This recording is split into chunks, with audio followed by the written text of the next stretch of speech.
Well, hello again there, folks. So I thought I'd share a few thoughts. I'll do a podcast, a little mini podcast for a change on what's happening with reform. Funny enough, and Rupert Lowe and Nigel Farage and whatnot. And because over the last year or so, since reform took off and became a thing, like I've never really expressed any kind of excitement about it, other than them being a way to cripple the Tories. But I was even then kind of dubious because they kind of were just Tories. But what I really dislike, or was hesitant about, was the presence of Nigel Farage. And it's difficult though, because if you're in Britain and you're doing content and all of this, there's a large group of people there who really like Nigel Farage, and I'm not one of them. But you don't want to get into the position where you're you can be accused of being purity spiraling, or you're just blackpilling, or all the rest of it. And you kind of been through the same sort of arguments over and over again over the years. And so when you see the play being, the pieces on the board being set up once again, and you think you can kind of see where this is all going to go just because it has done so in the past. And you kind of, as I did, just decided to sit it out and do and say nothing. And then now we see what's happened over the last sort of weekend, the last few days, is that it looks like reform is kind of falling apart. And this comes on one of the, not for the first time.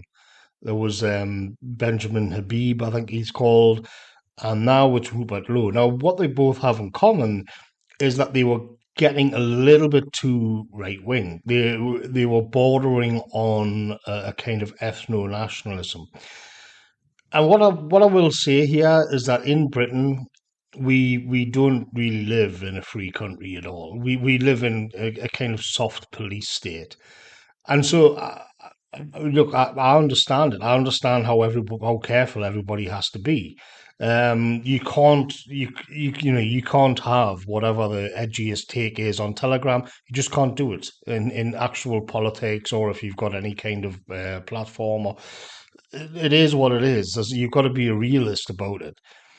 But nevertheless, some of these men in reform, they did kind of push the envelope a little bit, and it was great. And you think, okay, and my sort of take on this was like, well, especially around Christmas, or just after Christmas, when you had Elon Musk switched from focusing on it was a kind of bait and switch, where in America they'd had this whole uproar about H-1B visas and cheap Indian labor and Elon Musk and all the rest of it. And then they pivoted to the rape gangs in the immigrant rape gangs in Britain. And it became this huge story in the mainstream. A lot of people were talking about it left, right, and centre. I had like, sort of family and friends saying they're glad this is being addressed and everything. And that was when I first began to notice really Rupert Lowe. And he'd been around. He was making the most hardcore statements on illegal immigration and mass deportations and all of the rest of it. And I thought, well, this is okay. This is good news. And there was an element that I thought, because again, I just don't like or trust Farage, and I'll come on to that in a moment. Um, and I thought maybe this is part of the general vibe shift, and it's connected with what's going in, like what's happening in America, where the leftism is being broken, and we're getting these real sort of edgy populist takes are entering the mainstream, and maybe this is now going to be tolerated. Maybe Farage and Reform are set to be the face of that in Britain.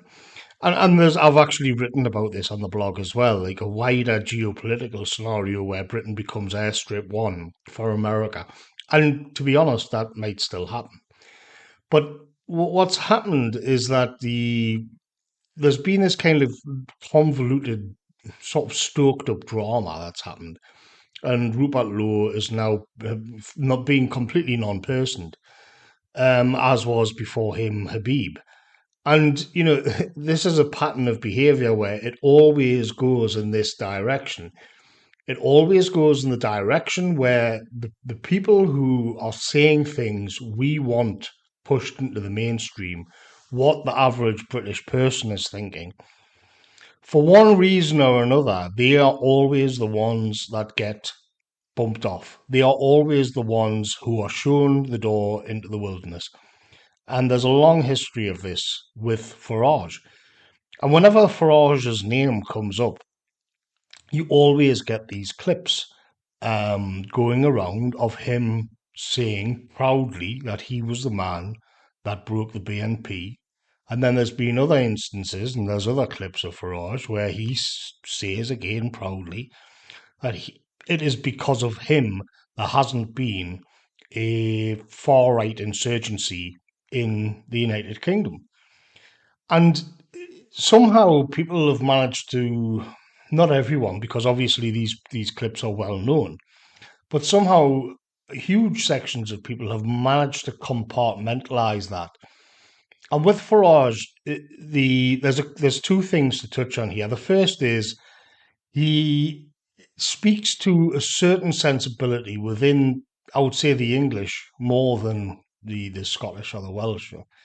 But he speaks to a certain sensibility in Middle England. He is relatable in that way. He's got the barber, he's got the dog, he likes to sit outside and have a pint. He's got this sort of Toad Hall, the affable lord of the land, and all of this kind of thing. And so the English in the miasma of sort of clown world of the UK, Farage cuts through with that persona. It works for him, and so he's able to shore up a lot of his support because he's kind of like a lighthouse. He's kind of like a candle in the dark. And he's attracting all of these people because it's something that they recognize from the old days, from the before times. And so he's very popular. He's probably the most popular politician in the country. But is that a good thing or a bad thing? Because after decades, like literally nothing whatsoever has been achieved. And when you drill down beyond that, beyond these kind of the Shire sort of yearnings of England, which Farage taps into, despite the fact that he is just like a Thatcherite man of the city of London and finance and all of this. The facade works. So when you actually get into the political mechanics, it actually becomes all about a public relations pitch. So everything that Farage does, for example, he was put on a spot recently on somebody was at Winston something or other. He was in a pop band, the Mumford and Sons, and Farage was forced to concede that given the change in demographics, for reform and the British right wing would have to make peace with Muslims in the country because like that was just the direction of travel. And of course, Farage is not in any way supportive of any kind of policy that would turn that around. And of course, you get where the chairman of the party who bought it out is a Muslim himself, and so it's all just about this kind of politicking without any substance there. It's all about PR. It's all about how you can get through the next podcast interview, the next interview without really any substance. It's just the vibe. But when you're actually sort of forced to dig in on it, he will immediately contort himself into the position of giving everything away. But I think it's worse than that still. And it's as if what's got been put in place are these tripwires. Just take, for example, the fact that of this populist party for the native British, it is coded as standing up for the white British, the natives. That's how it's presented. But then what they do is kind of put a tripwire in, put a failsafe in by making this Muslim the chairman. And it immediately means that there's limit. It's like when they put those speed blockers on cars, so you can't go over 100 miles an hour or something, even though it's a Lamborghini or a sporty BMW. You put your foot down and you realize there's some kind of limiter on it, so you can't go over a certain speed. That's exactly what that was. And it's impossible to think of it as anything else. It's as if they've deliberately, like, this is their version of what the Tories did with Kemi Badenoch, where it's like we can, on the one hand, pretend that we're not racists and present this person out as a symbol of that. But on the other hand, in actual terms of doing politics, it's also like an inbuilt sort of blue ball effect where not to be too crude about it, but it's limiting there. And so you have to think, where are they going? Because he's ruled out, for example, mass deportations of the illegal immigrants, and Rupert Lowe and Ben Habib were all on board with that.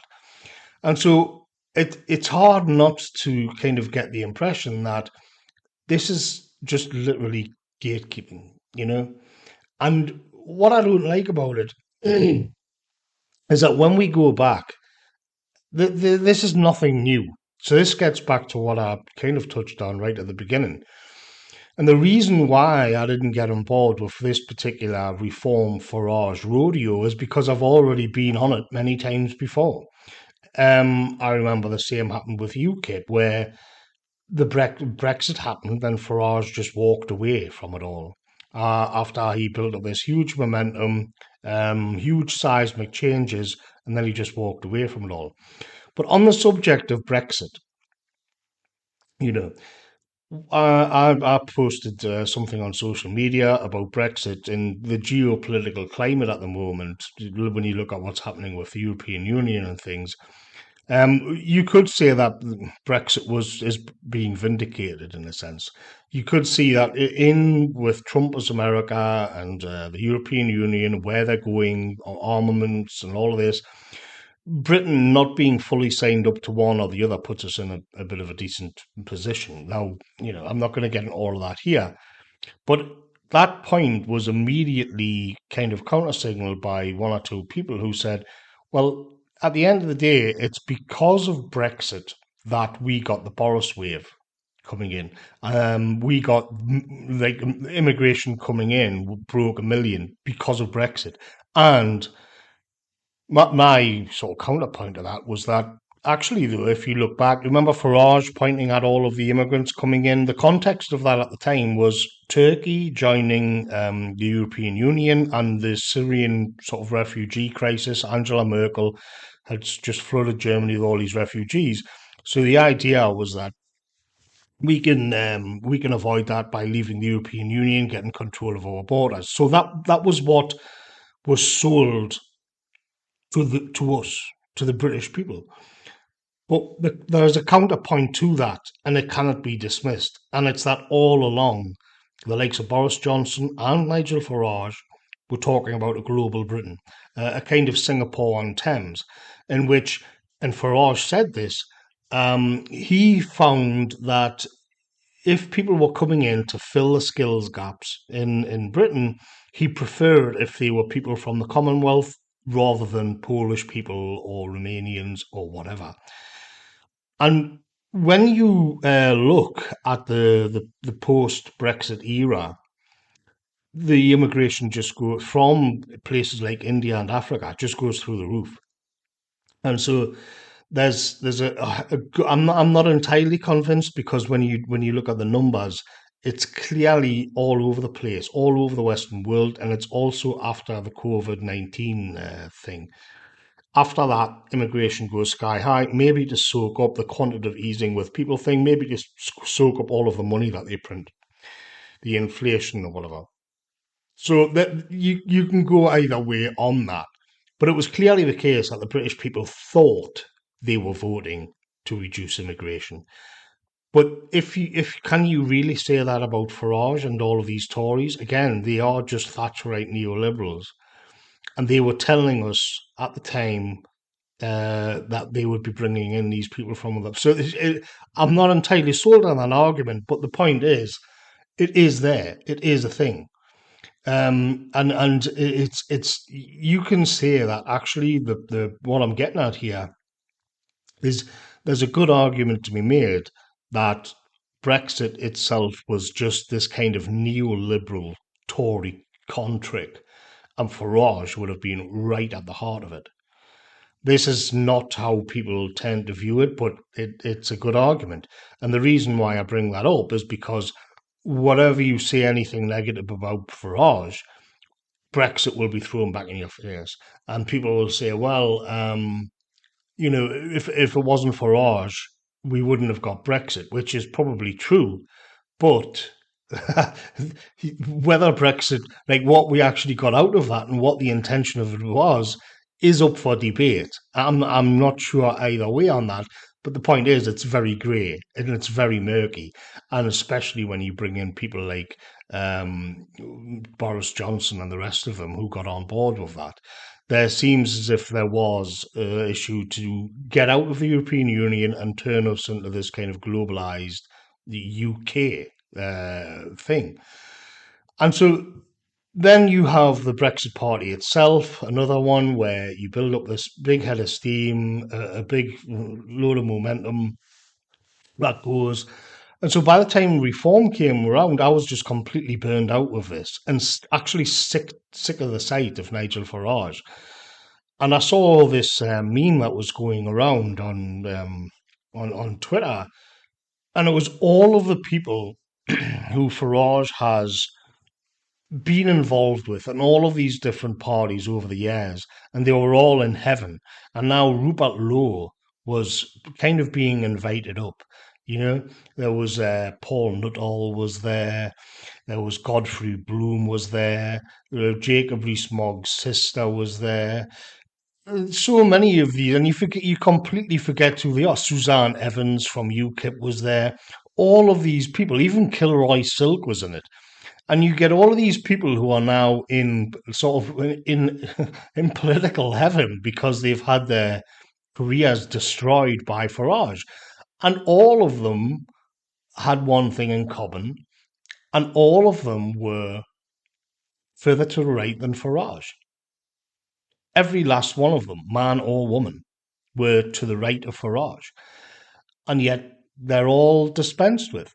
And it's as if whatever Farage is involved with is a kind of cul-de-sac. Like in the garden, you'd make these slug traps. You put a pot and put some beer in it, and the slugs would be attracted, and then they drop in there, and you could get them all contained in one place, and then throw it away.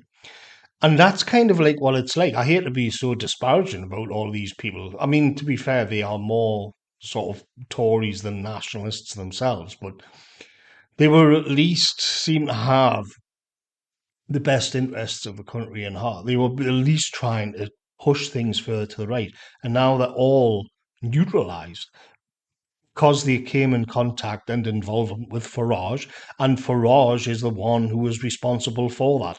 It wasn't like they were, it wasn't like Labour or Hope Not Heard or these things were carrying out hit pieces on them.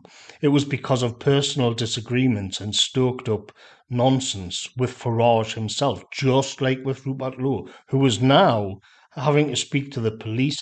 And when you dig into it, he's supposed to push somebody. It's all this convoluted garbage, and I just can't I just can't pretend there isn't a pattern here.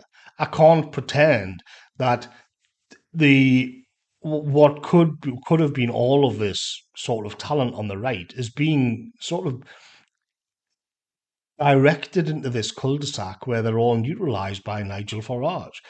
And then you've got the wider issue on top of that, which is the general demoralization on the right. So everybody is sick of the Tories. We know we all hate the Tories and all of this. We know they're scumbags. And it's like, well, okay, we need something else, some other vehicle. If you even still believe in the political process, which many people don't, and it's precisely because of these shenanigans. But let's just leave that aside for a second. And when you look aside, you look where the country is going to hell. The immigration is absurd and ridiculous. The country is just in a mess. It's disgusting.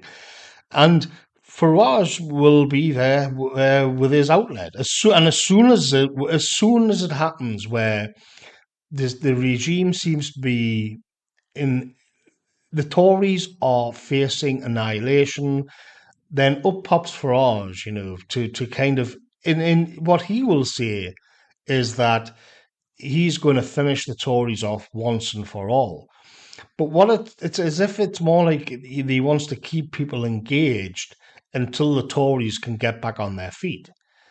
And so in this case, what I can see happening is that the reform is now going to fall apart and fall into irrelevance because of the demoralization has now set in once again. Once again, all of the momentum was built up. Once again, people got excited. Once again, there was memes flying all over Twitter, and there was people making these cool little videos with Greg's pasties and this kind of postmodern aesthetic about how cool Britannia is. All of this got rolled out again with Farage and a pint and a cigarette, the White Cliffs of Dover with Spitfires and all the rest of it. And now it's the plug's been pulled, and it's probably going to all fall in on itself, because what gave it the edge was people like Rupert Lowe, and now he's been whacked. Along with, let's not forget that all of the younger type people were vetted and then destroyed, purged, before Farage even came into the party, but then after that as well. So they were in cahoots with Hope Not Hate. Time and time and time again, anybody who was to the right of Nigel Farage gets bumped off, gets replaced. But more importantly, across the whole of the right wing of the British sort of spectrum, it's like what will set in again is the demoralisation and the just giving up. And as it stands now, what will happen is that the Tories will probably cycle out Kemi B and bring in Jenrick, who is already to the right of Farage. He wasn't to the right of Rupert Lowe, of course, but now in kind of mainstream British politics, the Tories will once again, of the mainstream, be viable.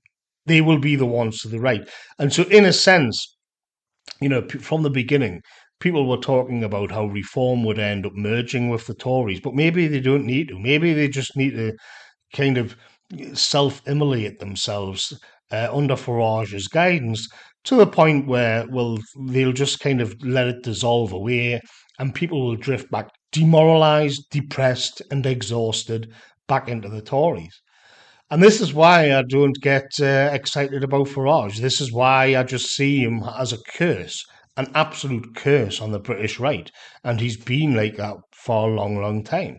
I did a little tweet where I said Farage has cancelled more right-wing careers than Labour, The Guardian, and Hope Not Hate combined. And he has. And it's a cycle which I've now seen play out maybe 4 or 5 times, where everybody gets excited and then the whole thing is imploded. And I don't know any way out of it except to try to do something with a more, if you still believe that anything is possible in politics on the right in Britain, to go for one of these sort of edgier parties to the right of reform. At least you would have a chance of being closer to the leadership. Maybe you can influence something or other.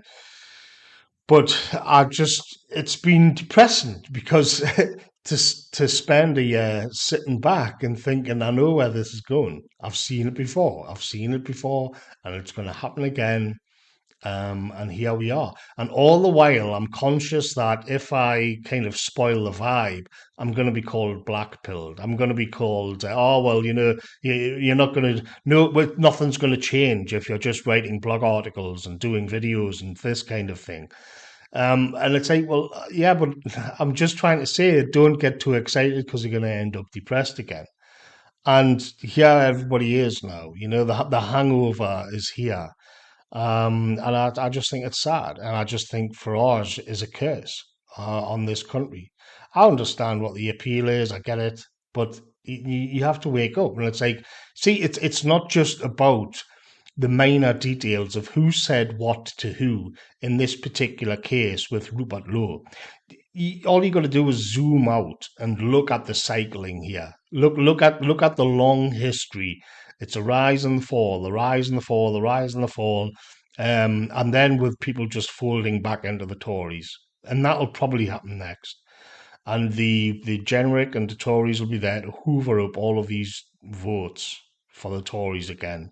And once again, it's been Nigel Farage kind of orchestrate. I cannot put it any other way than orchestrating everything. And I don't look. I don't want to be. I'm not.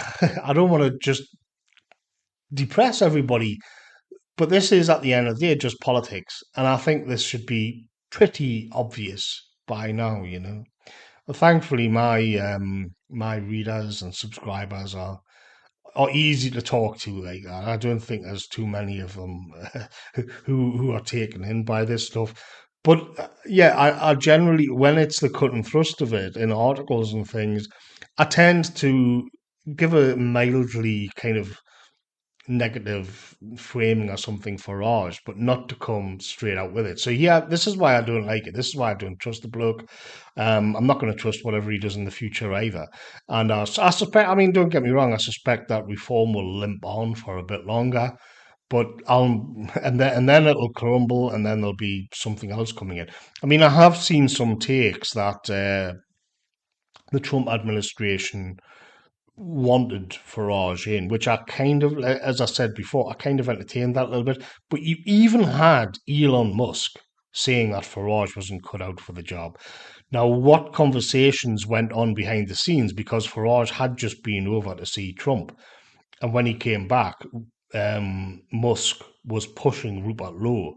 So, and now, lo and behold, Rupert Lowe, a couple of months down later, there's been this whole sort of plot against him. You even and he's gone. This is it. And so people just have to sort of be honest about what's going on here. Let's like, well, it's not so much me or the people who listen to me. It's the people out there. If you see them getting too carried away with Farage, you're in this situation where it's like, oh God, they're going to be crying on my shoulder in a few months' time, and I can't be bothered with that. I cannot be doing it anymore. But okay, Nigel Farage, yeah, I'm not a fan.